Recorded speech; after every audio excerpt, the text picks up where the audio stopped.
Good afternoon, everyone. I think everyone can hear me.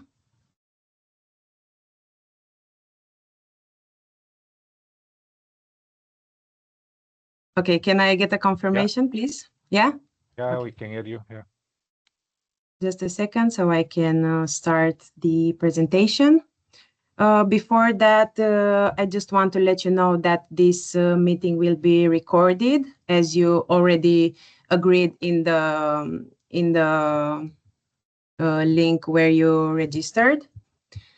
So, hello again. Welcome to our webinar, Don't Get Caught Off Guard, Navigating Vulnerability Management under the Cyber Resilience Act.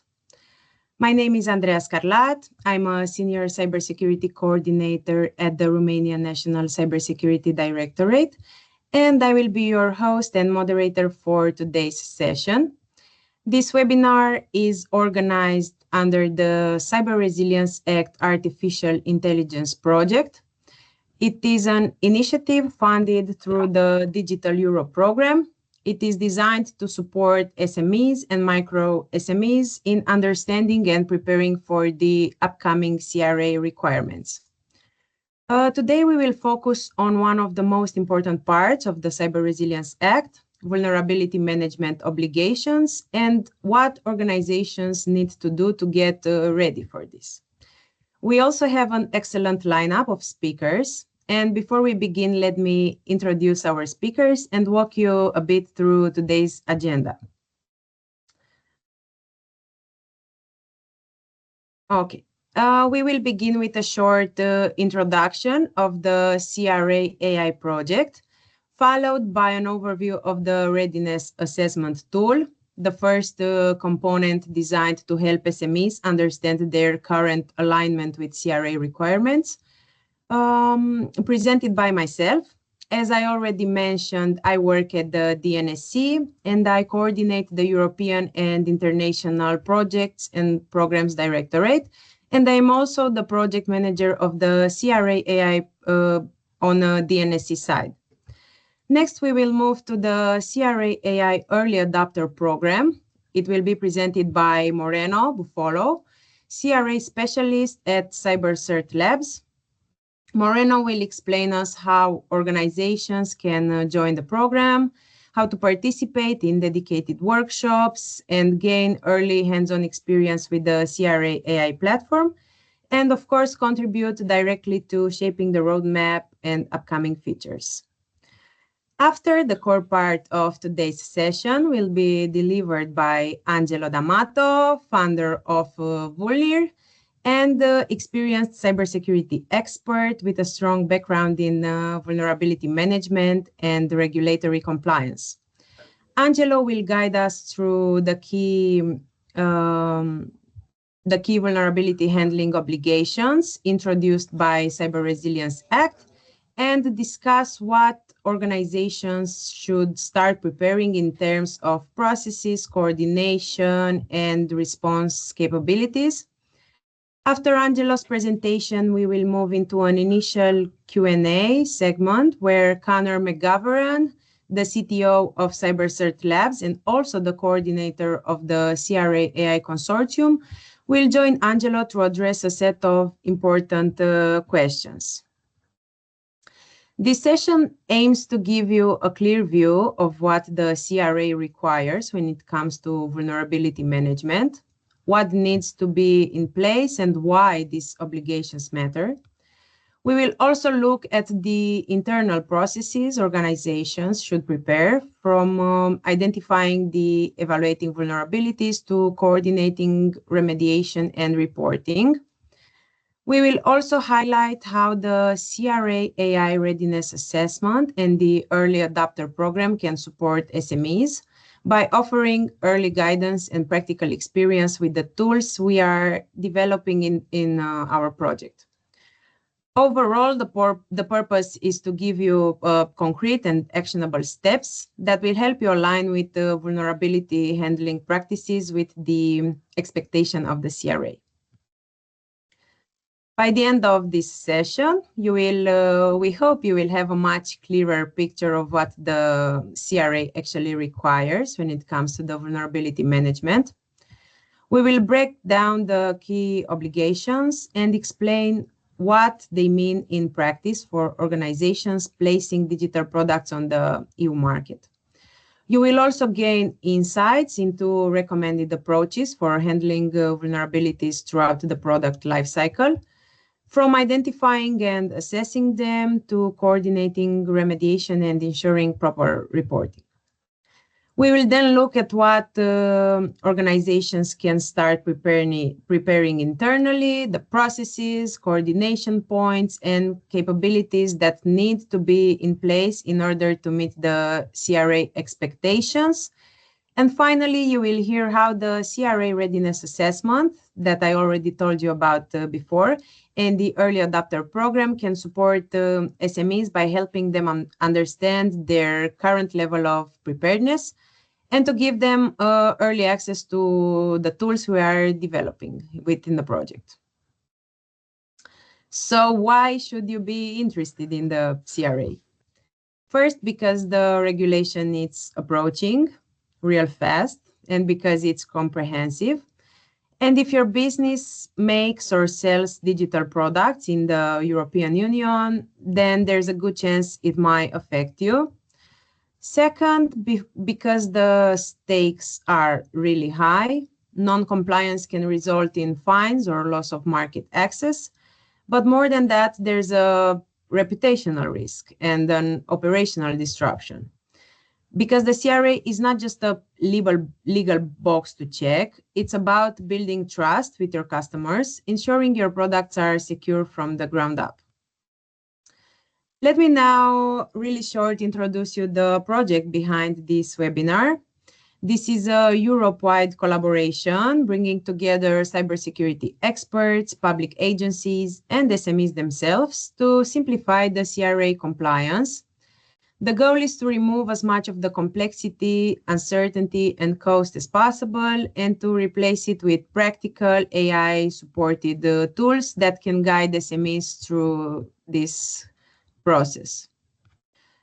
About the consortium partners, we have CyberCert Labs, which is the project coordinator and also leads the development of the CRA-AI platform.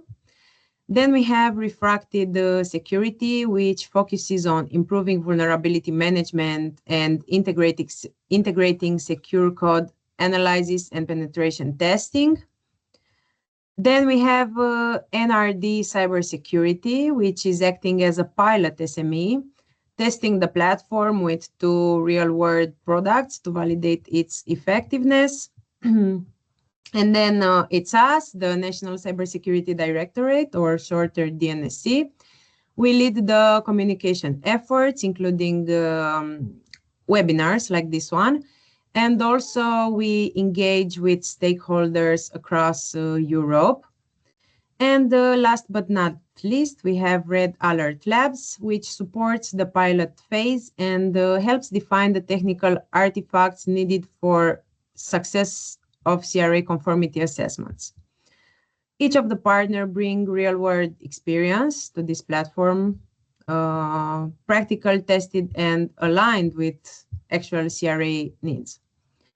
Okay, before moving to the readiness assessment, which is a very important tool that we developed within the project, I will present you real quick the scope assessment, which is basically the first step before completing the readiness assessment. In order to know whether you need to complete the readiness assessment or not, you firstly have to find out if you're in scope of Cyber Resilience Act or not.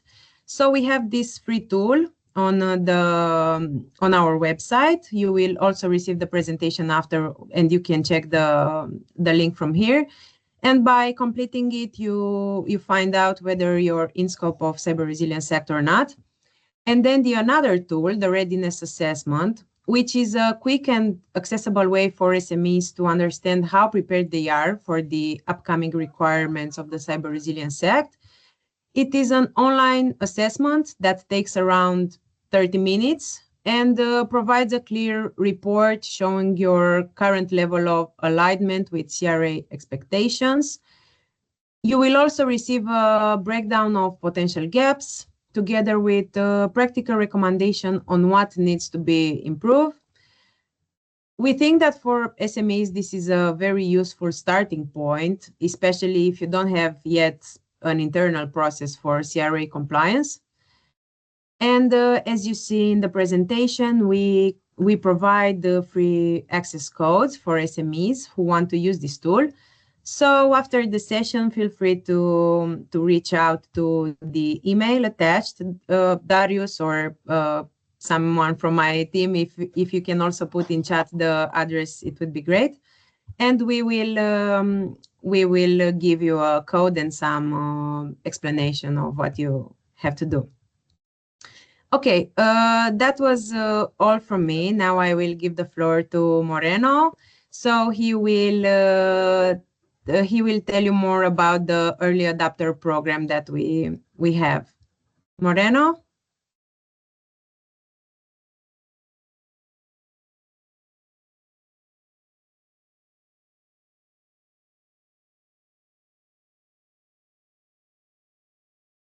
Hi, hello. Hi, can you see the PowerPoint? Yeah? Yeah. We can see it now. Yes. Okay, perfect. Thank you.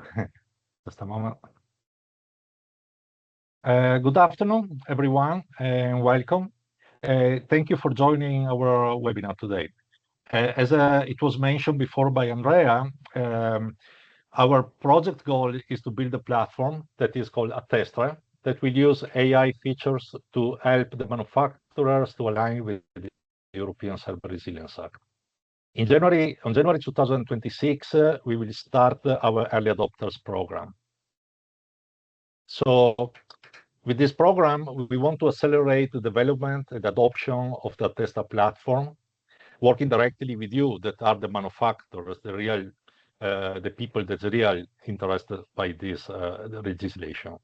The program will help us to create a user-centric platform that meets your needs and validate core features and usability before the final full public release. As this is a regulation that is impacting a very wide number of industries, it's important for us to have your feedback and your support and help because you are working across such industries.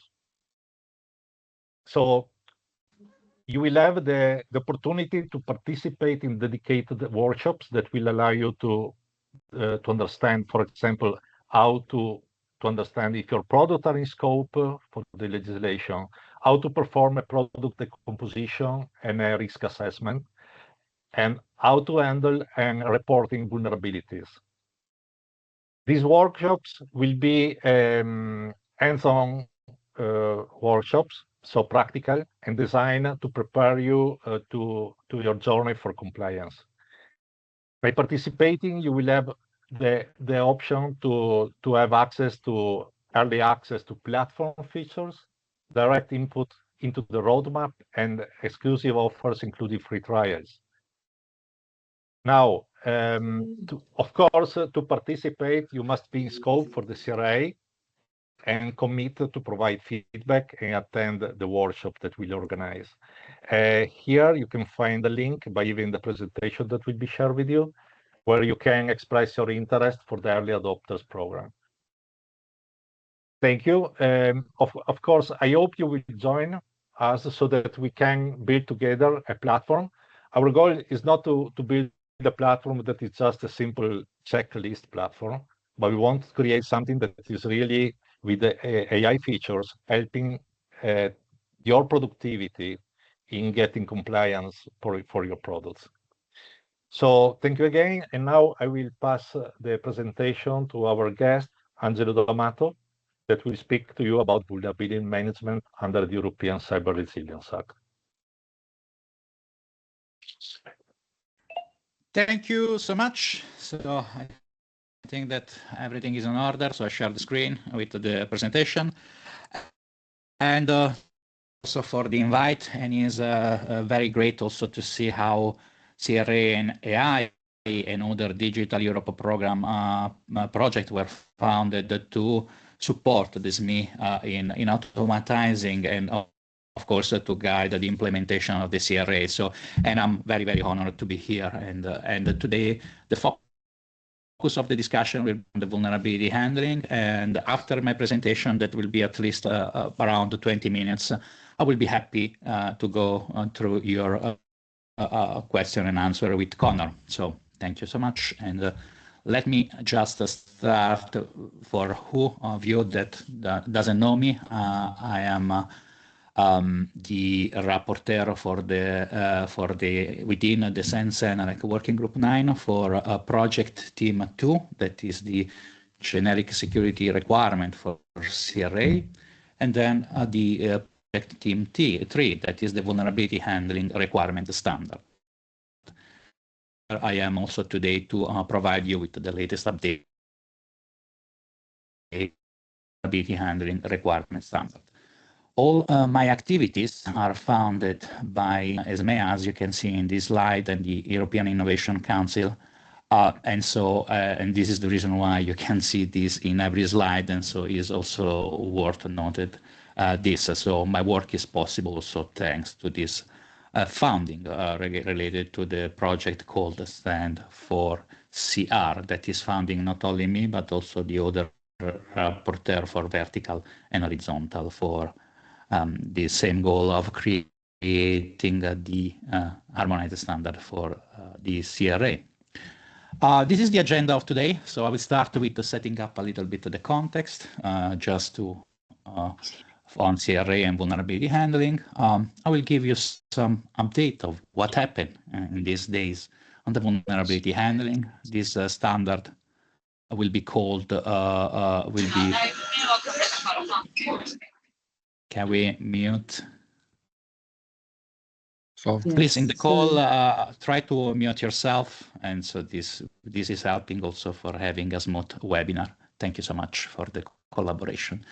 The second point is the update on vulnerability handling. The standard will be has a code 40,000-1-3. You saw it before that there were the first horizontal standard that was delivered, the -1-2, that is the principle for cybersecurity for CRA.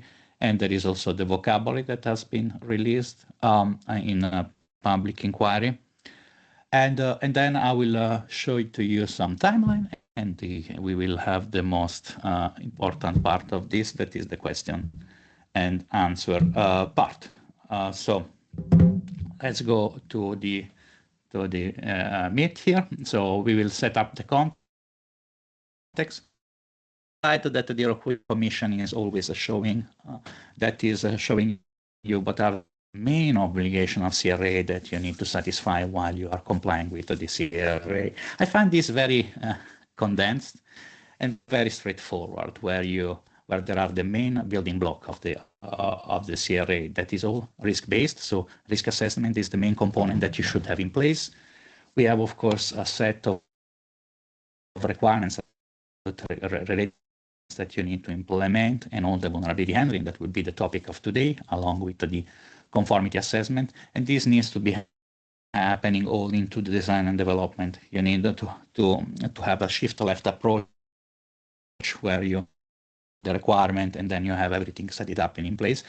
And it's not a case that you will have also vulnerability handling requirement there, because all the coordinated vulnerability disclosure, all the updates mechanisms that you need to set up needs to happen into the design. You cannot think about that when after you place on the market your product. You need to know that the vulnerability handling requirements are activated from when you place the product on the market until all the full support period, and that you don't mix up the vulnerability handling requirement that is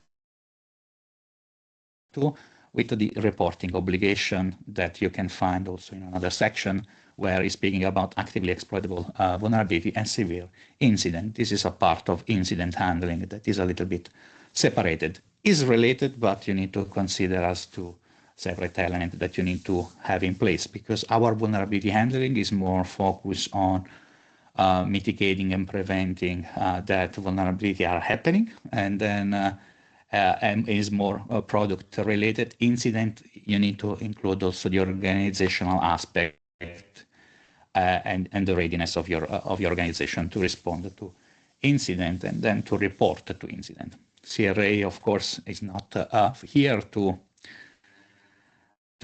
set up a 100% security. It doesn't exist. And so if you see in the legal text is saying that the objective is minimizing security risk, preventing incident, minimizing their impact. If you are not prepared, you cannot deal with incident, and then you cannot prevent this incident. So this is the reason why you need to start from the design. This is a kind of slide where I want to provide you with some timelines. So you'll see highlighted what are the next steps. There is the implemented act, and more we are waiting for the technical guidance from the European Commission that is explaining how the product can fall in different categories. That is based on the main on the core functionality and other aspects that you need to consider, because there are products maybe that they implement also different features altogether. You can have a CM operating system all mixed up. So it's good that we are waiting for clarity that will happen, I hope in December, at the end of December, and we will have this technical guidance. The timeline for the horizontal standard is August 30 of August. For PT3, there was a little bit of a delay because we were of course a lot of important discussion regarding how to embed in our vulnerability handling a risk-based approach, and we will try to keep this deadline August 2026, but I will not be surprised if there is a 1-2 months of delay for the work. So let's see. So we need to see how things are moving up. We will receive from the public, but of course we will do best to keep this timeline, of course, because the vulnerability handling standard is critical also for the use within the horizontal, and is a stepping stone for all the handling of things. Let's not forget that in September 2026, there will be the reporting obligation. So if you have an actively exploitable vulnerability, you have to report. This doesn't applies also before products that are placed on the market before 2026-27. Please be careful and have it ready. And don't wait last minute for being ready. The vertical standard, the timeline that is specified in the standardization request is October 2026. And we have the PT2, that's the horizontal standard for product is on 2026, 26 October, but we are trying also to advance and to move ahead the definition of the standard. And so we will see also we are work how proceeding. And of course, as you are all aware, the applicability of CRA is 2027 December 11. Yeah, and the main message here is that the clock is ticking. So and don't wait until the last minute. I saw this for Red, where a lot of manufacturers, they were in panic in August 2025 to implement all. Laboratory will be easy, and there will be scarcity of advisors that can support us. So act fast, act now, and start to think about what next step. I want just to remind you that within my activity founded by the Center for CR, there were also activity of dissemination. So here, I don't know if all of you are familiar, but I had a deep dive of 4 hours on the previous version of the vulnerability handling in July 2025 this year. So I'm suggesting to you to at least have a look to see how the standard was being developed. And so in this presentation, I have also the new status, at least the overview and the outline. Okay. The slide there are references, so when you will download, you can also click, and then you have your link. We have the I created this slide just to give you a kind of a high-level overview of what are the main essential requirements for the vulnerability handling part. And as you can see, you have the SBOM. You need to be able to identify vulnerability. You need to be able to remediate this vulnerability. You need to be able to do regular tests in a proactive way. So this is the reason why you have regular tests and regular review. You need to be able to inform your user and stakeholder about what are the fixed vulnerabilities that you had. You need to have, of course, CVD in place. And this is something that needs to improve also for manufacturers. So the coordinated vulnerability disclosure policy, that not all they have it at the moment. One of the efforts was also done with the PSTI in UK with the regulation that is making mandatory the use of the CVD and for consumer devices.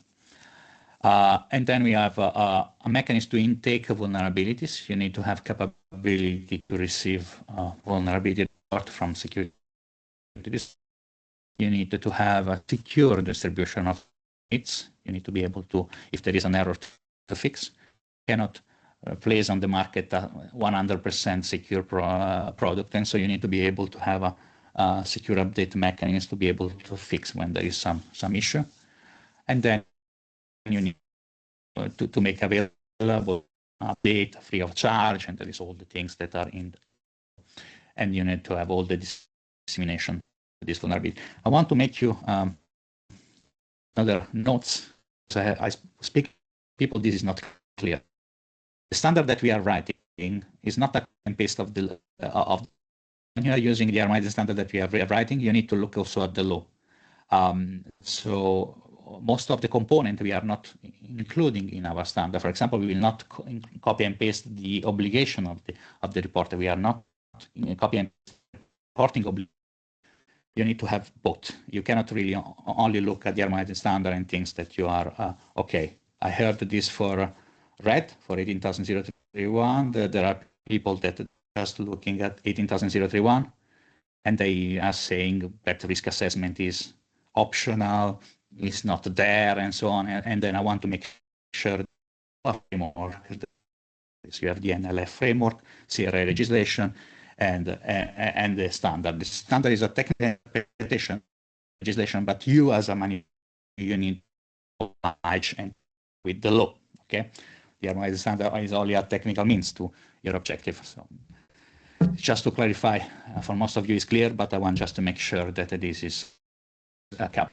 The second part that I want to show you is what are the new updates on the vulnerability handling. The standard will be 40,000-1-3.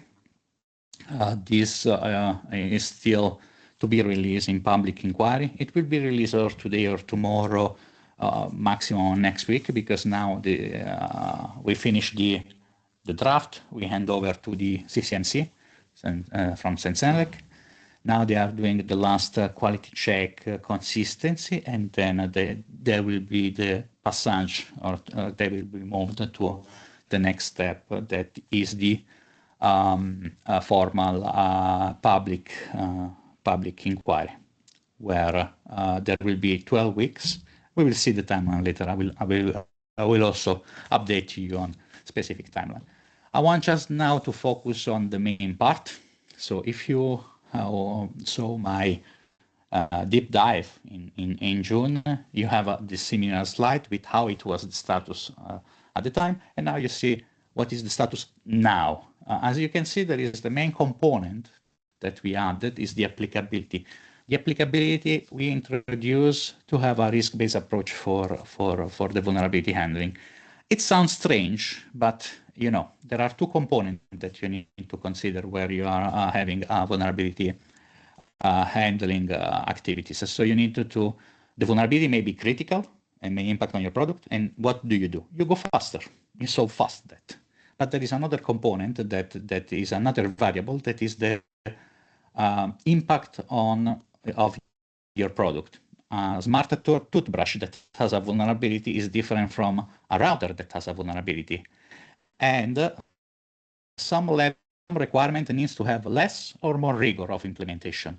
This concept we integrated in what you see now written as applicability.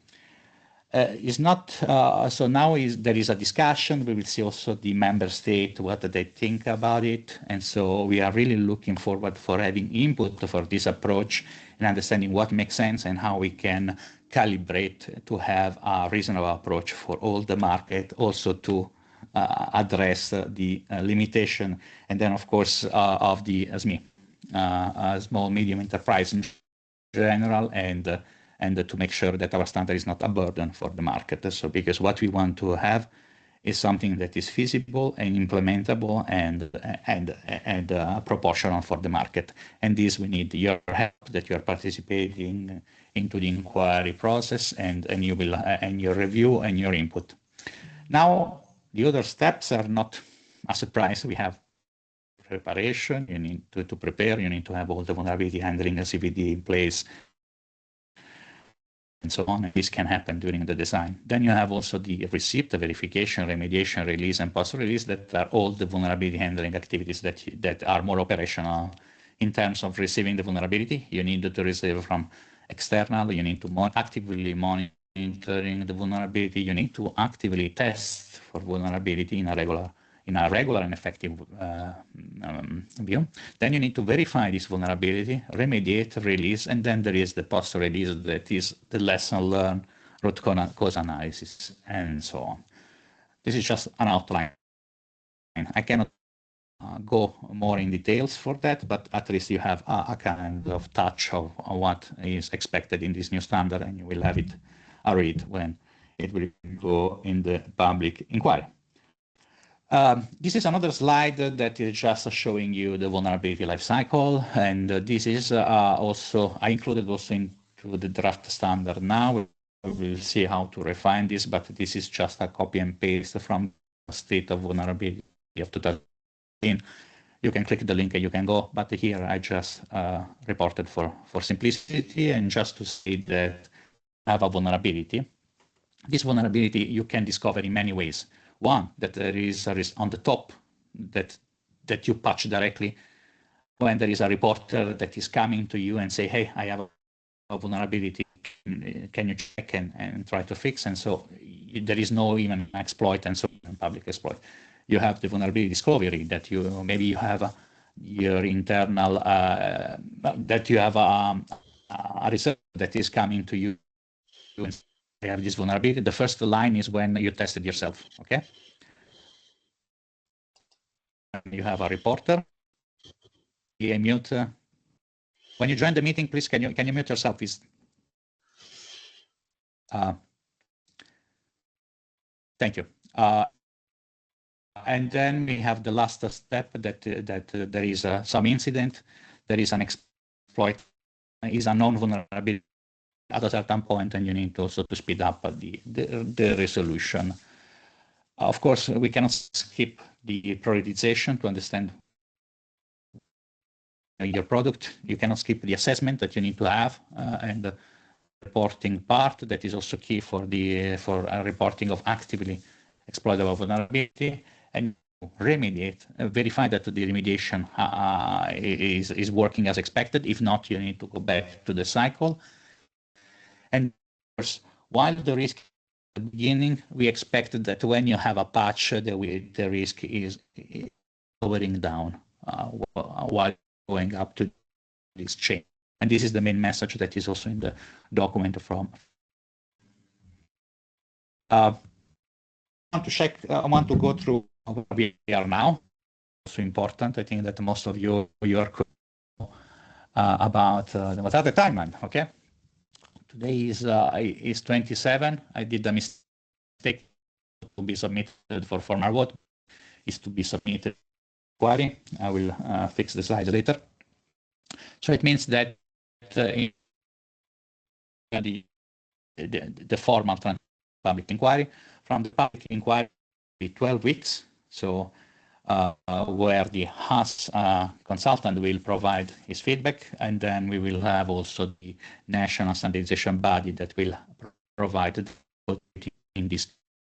The 12 weeks will end the beginning of March, and then we can restart the process to have the common resolution period. Then, depending on how many comments we will receive, we can better estimate how much time we need, 1 month, 2 months. So I imagine that there will be a lot of comments, even though we solved a lot of issues.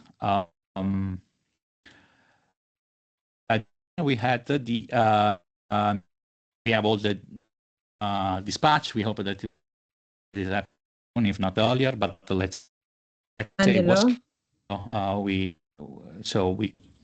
yeah. Sorry for interruption. It appears that you are heard with some not properly. I think you have some problems with your connection on the internet. Can you check, please?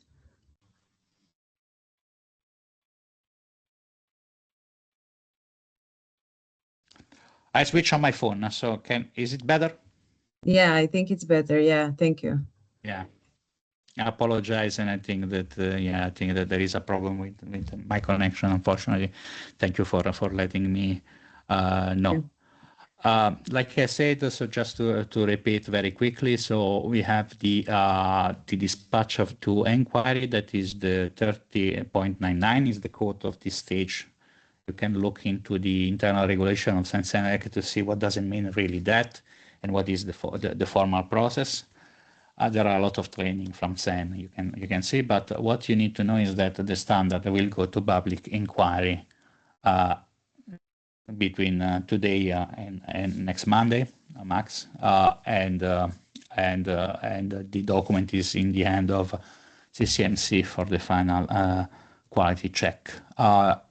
The public inquiry will last for 12 weeks, and this will involve the comment from the HAS that we already solved in the previous cycle, but there will be new comments to see how we can refine as consultant, and then we will have the comment from the national standardization body, and all the process will end in the beginning of March to count the 12 weeks while that are needed. Then we have the comment resolution period. We will see how many comments we will receive and the difficulty of how to solve many comments, because many of the comments will need a lot of attention, a lot of time, a lot of discussion, and we hope to reach the dispatch for the formal vote within June.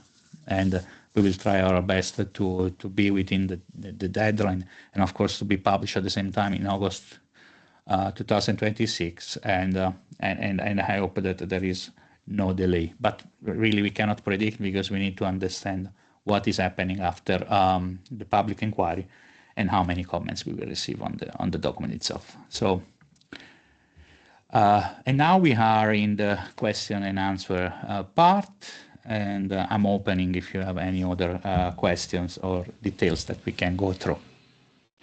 Thank you so much. Thank you very much, sorry for the Angelo. audio. Yeah. Connor, you can take the stage. I see that we have a lot of questions already. We do indeed. So we'll get straight to the questions. If anybody's got questions, there's a Q&A section at the top of the screen. If you just click in there and type your questions in there, and we'll start to go through them in the order in which they were posted. So first question from Basile. I think this one is for me. It's can you provide some clear examples where and how AI will be integrated in the platform? Certainly. So sticking with vulnerability management, when a external entity reports a vulnerability through the Attestor platform to you as a user of the platform, the AI will do an initial triage. It will look at things like the completeness of the vulnerability report.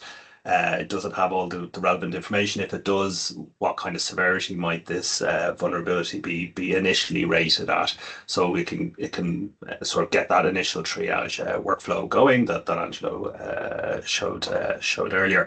Into the future, knowledge extraction. So sometimes you get manufacturer's notes in PDF format and non-machine readable format, and being able to actually upload that into the platform, and for the AI to extract knowledge about the components and the guidance from the manufacturer. Moving on to Jarmila. This one's for you, Angelo. Regular tests. Does it have to be penetration testing, or can the manufacturer decide the form of vulnerability testing? Yeah, so actually we have an activity that is called penetration test plan, that you need to plan the activity. You cannot really go and depend. The level of testing and the activity that are required, it relates to the risk of your product, of course, like I said before. So maybe the level of a testing that you are having for a toothbrush is different from a level of a router, is different for a level and deepness of other tests. So if you know, if you are looking also to 62443, they have also a penetration test. They have different level of penetration tests. So it really depends from the context. But beyond a basic vulnerability assessment that is actually done with the tools, I expect a little bit a minimum also of penetration test manual activities, even for lower critical devices. Otherwise, you need to justify why you are not doing it. Yeah. Great, thanks, Angelo. Simona asks, is there any restriction in terms of tools and platforms used for SBOM and vulnerability management? Asking as we have quite a plethora of tools in our DevSecOps pipelines and processes, which is not unusual. Simona, I see that a lot. Is it sufficient to have the vulnerability management process in place, or do manufacturers need to adopt any specific tool or platform? So no, I think that it's a good question, but I want to make it clear. In the harmonized standard, we are technological agnostic. You will never see in any harmonized standard any reference to technological element, if not in a guidance element. So you can use any tool and any platform. What we are looking is at the goal. We are not looking at how you do it specifically. We are giving you some guardrail with what requirement you need to in place and things that market surveillance can look at, but a market surveillance cannot really ask you for specific tools and so on. We are technological agnostic, so you need to consider, you need to check what what fits your need and how you can satisfy the requirement of CRA. Yeah, I think kind of that's an important point, Angelo, because you conform to the CRA rather than comply. So it's not a prescriptive thing. It's left up to each manufacturer to decide what's best for them. Next question from Corey. To what level does SBOM generation need to go? Yeah, I think that there is another good question, and this is more related to a risk-based approach. What is written into the law, into the Annex 1, Part 2, is that you need to consider at least the top level. So it's all the main components that are making your own product. But maybe that is not enough for a more critical product. And so this is the reason why we have different level of implementation. We have something that we called in our standard the requirement enhancement. So the manufacturer, they need to do their applicability study to understand, based on their risk assessment, what level is reasonable for their product. And that is a risk-based approach. We cannot say that one fits all. And this is the reason why we introduce applicability. There were a lot of discussion about that. We need to check what are the comments that we will receive during the public inquiry. But yes, it's a good question and very contentious, yeah. Yeah, and I believe, correct me if I'm wrong, Angelo, I think there's some guidance around SBOMs coming from the Commission at some point in the future. I think they mentioned that at the conference. Yeah, there will be, but it will be next year. And I think that you saw it, the study that they publish. So they are asking, that there is a kind of questionnaire that they push online that you can answer to that question. So please, if you want to contribute, answer to that questions, because that question will go to the report that ENISA will do next year, and I hope Q1, Q2. So I don't know when there is the deadline for that. But yeah, that is a good contribution that will help to add the clarity. But in the meanwhile, you have the CISA documentation, you have the BSI, you have all the reference that you can refer. Don't wait for the guidance. So start to do something now. I mean, for manufacturers that they want to have the first steps. Yeah. Great. Next one from Corey. I think you've answered this already. When will EN 40,000/1/3 go to public review? I think that's tomorrow or the day after, is it? Exactly. Yeah, pretty soon. So we are just waiting for the latest check, quality check, consistency check for CCMC, and yeah, it's really question of 1-2 days, something like that, and maximum next week. I don't know. So it's very soon. For sure, there will be a LinkedIn post, public source, and so on. Everything will be communicated as soon as it happens. Thank you. Right.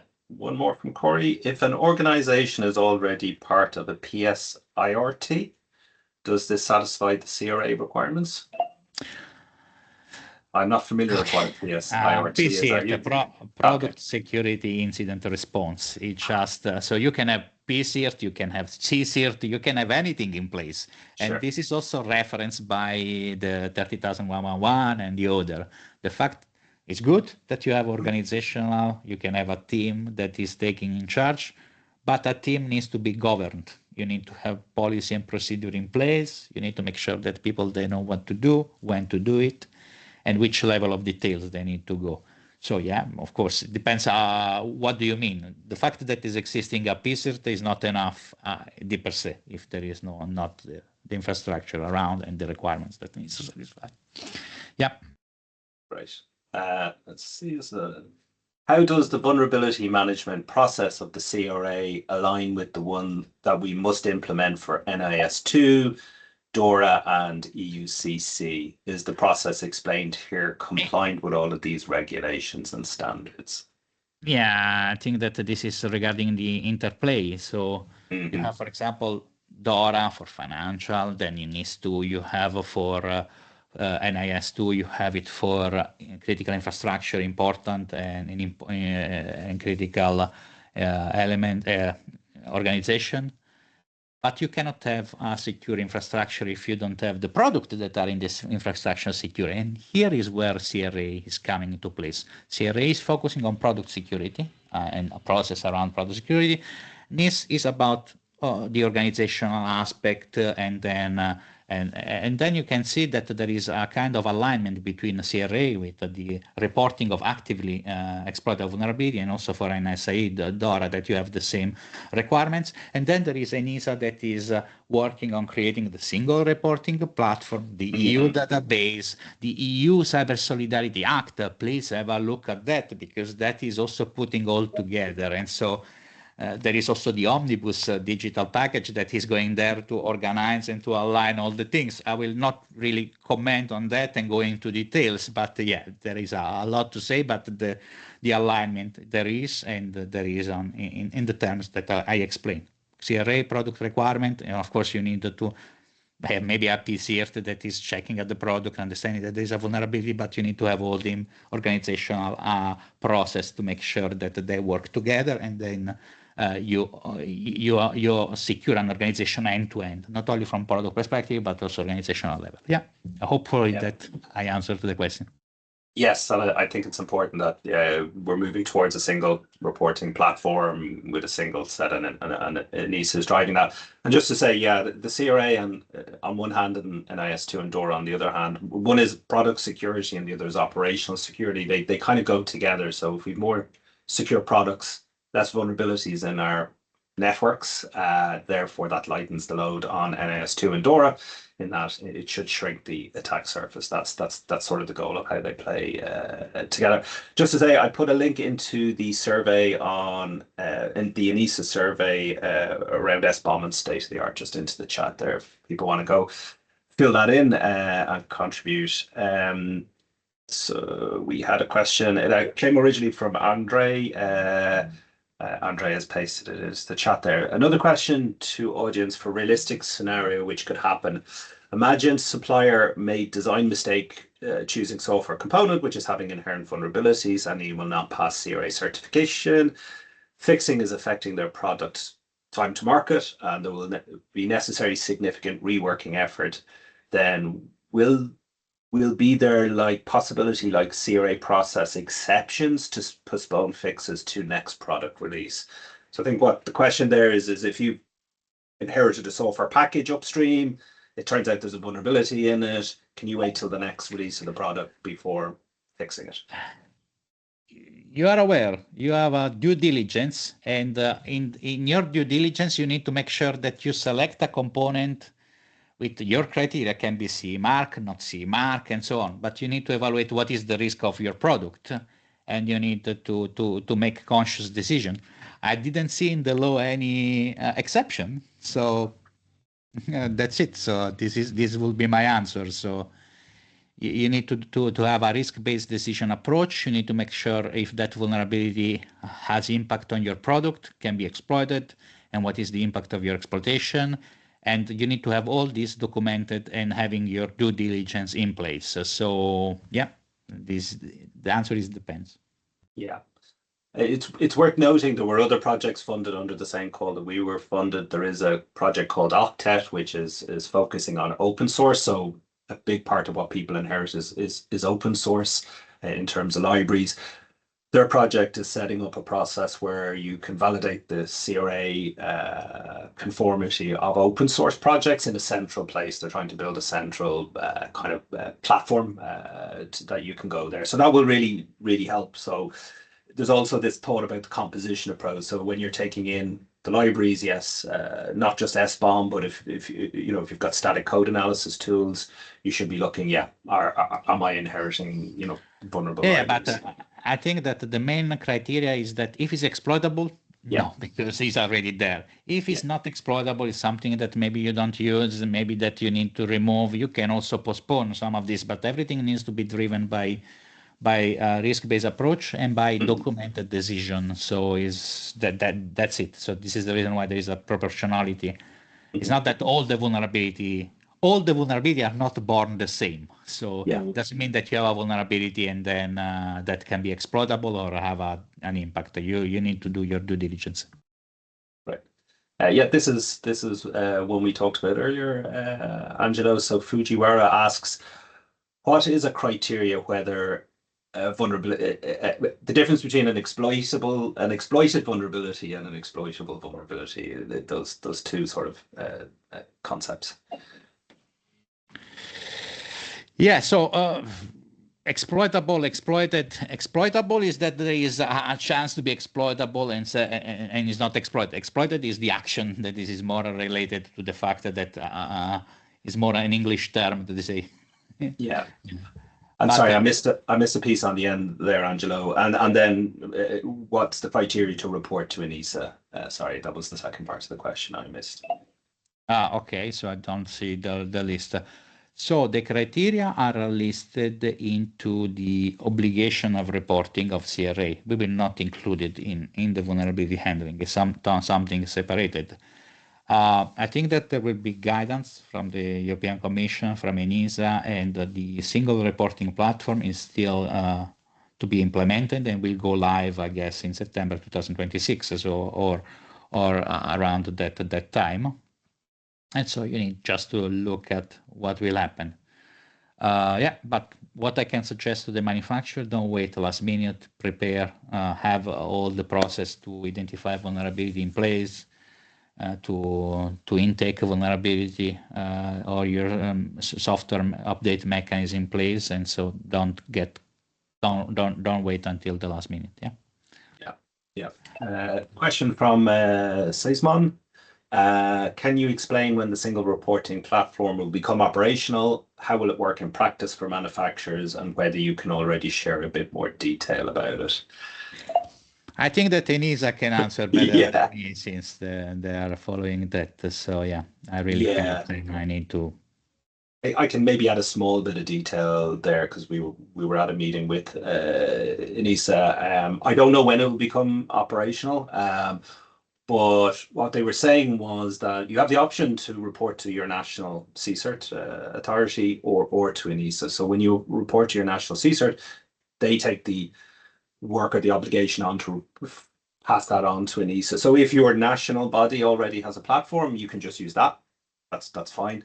Or if ENISA comes out ahead of time and your national body don't have a platform, you can just use the single reporting platform. I believe it will of some kind of an API, so it allows platforms like Testra, for example, to integrate with it, which would be great. To have some way just to press a button and it takes care of all of the upwards kind of reporting.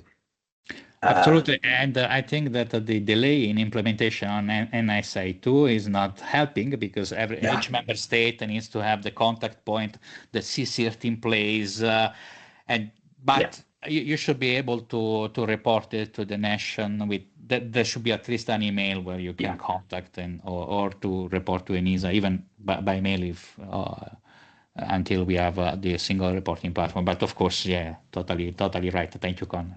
Yeah. So another question from Andre. Third, my question: Will there be in place some pen testing methodology, for instance, fuzzing methods in place for CRA purposes? In the harmonized standard, what we are writing, we are not telling you what to do.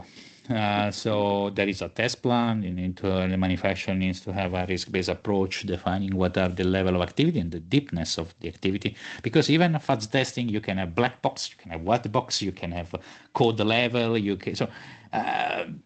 will not go to the details. The manufacturer that has the product, they know which detail they need to go based on the criticality of the product. So from what we are doing, we are not going to the details. If there will be some guidance done by the Commission or somebody else or ENISA, it will be welcome, but I didn't hear about that so far. Right. Question from Jean's. Which technical channel or mechanism does the CRA mandate ENISA to establish and manufacturers to use for the notification of actively exploited vulnerabilities? So I think that's the single reporting platform, Angelo, is it? Yeah.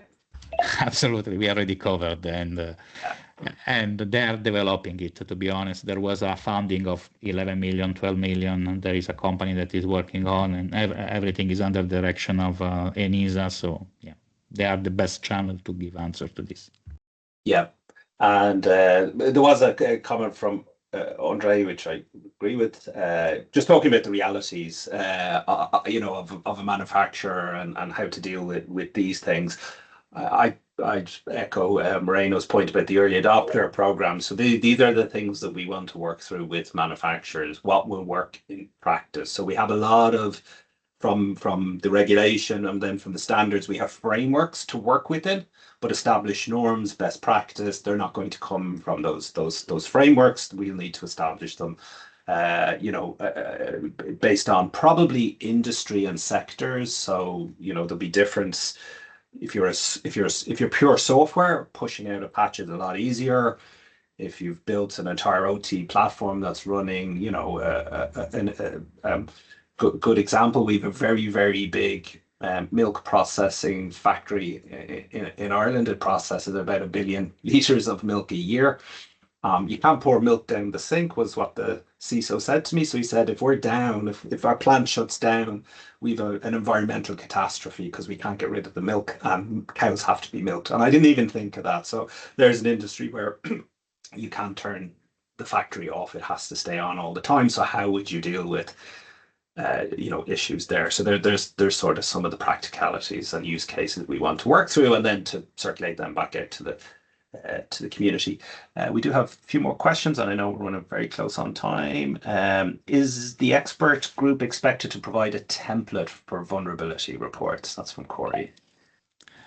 The expert group, I know the expert group is working on it. So regarding the remote data processing meetings, the frequent asked questions and so on, I didn't hear that they are working on that so far. So on the template for vulnerability, but we discussed in our last meeting of the Sensenec, we were with Stephen Zimmerman that suggested this, and we will take in consideration and we will see how after the inquiry if we can put together some templates starting from the vulnerability disclosure policy, but still is not defined, is not written in paper. But yeah, so we will try to do our best. Question from Katya.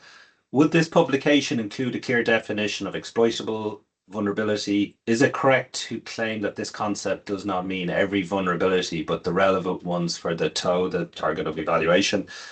What could a provider do if they offered to address only critical vulnerabilities at the last phase of the life cycle of the product? I think that there is a definition in CRA in the legal text already about exploitable, active exploitable, and so on. Of course, not all the vulnerability are born the same, like I said before. It's really depending. So if you have an active vulnerability on a component that is not called in your product, is something that is not affecting your product. So the important thing is how these affect negatively your product. And so you really need to consider this factor and the reasonable foreseeable use of your product and the intended use of your product and how that vulnerability is impacting your product itself. Yeah. Right. And I think we'll take two more questions. We got a very good question in from Michael in the chat. But from Simona, is threat modeling going to become a mandatory process in the software development lifecycle? Is there any obligation to publish the models? And if yes, where? Yeah, so I think that there's also this line in terms of publishing the threat model. So there is no mandate to have a threat model, but there is the PT1, that there is the 40,000-1-2 that is mentioning also threat modeling as an activity to do risk assessment. Because what is the objective of the risk assessment? To enumerate the risk. Yeah. You can do using threat modeling activities, Stride and others. You can use other methods. You can have a catalog of threats. You can have every way to do it. So we don't prescribe what is the way to do it, but usually threat model is the way to go for checking the gap between your security design and where you need to go with the regulation, with the security control, and with your risk and threats. But there is no obligation to publish, no obligation to do this, because they are internal documentation and can be part of the work that you are doing for the security design of your product. Yeah. Yeah.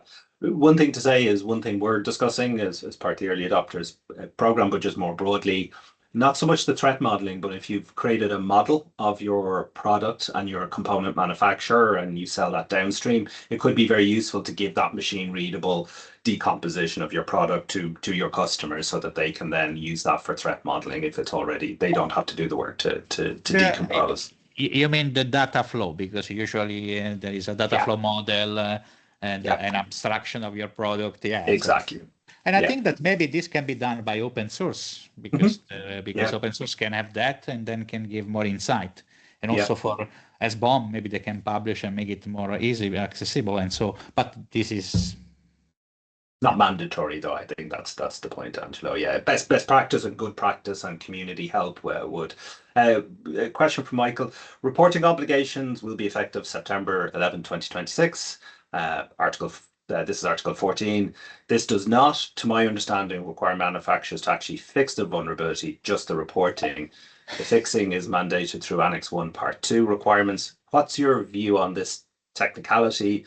What do you suggest manufacturers do to best approach this ambiguity?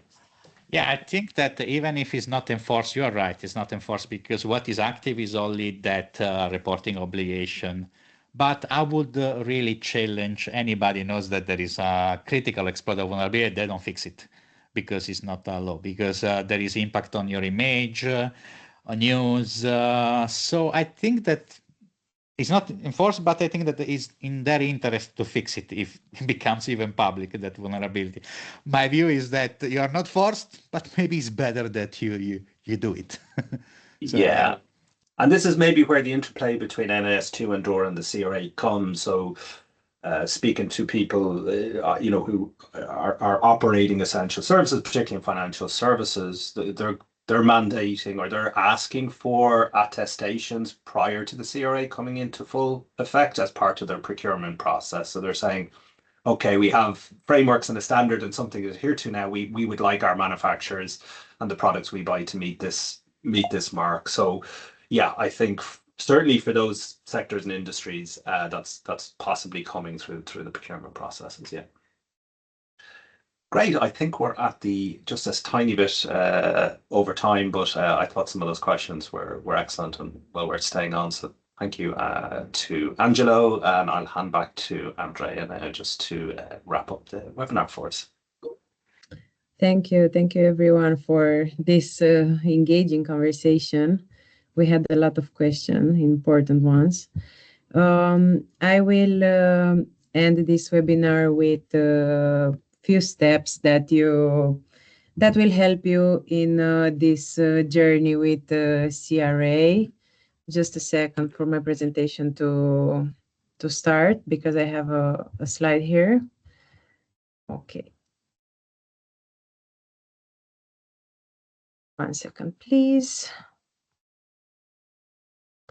As I said earlier, you will receive this presentation, and also the recording of the webinar will be uploaded on our YouTube channel, and we'll make a post on LinkedIn about it. So make sure that you follow us on LinkedIn so you see all these things.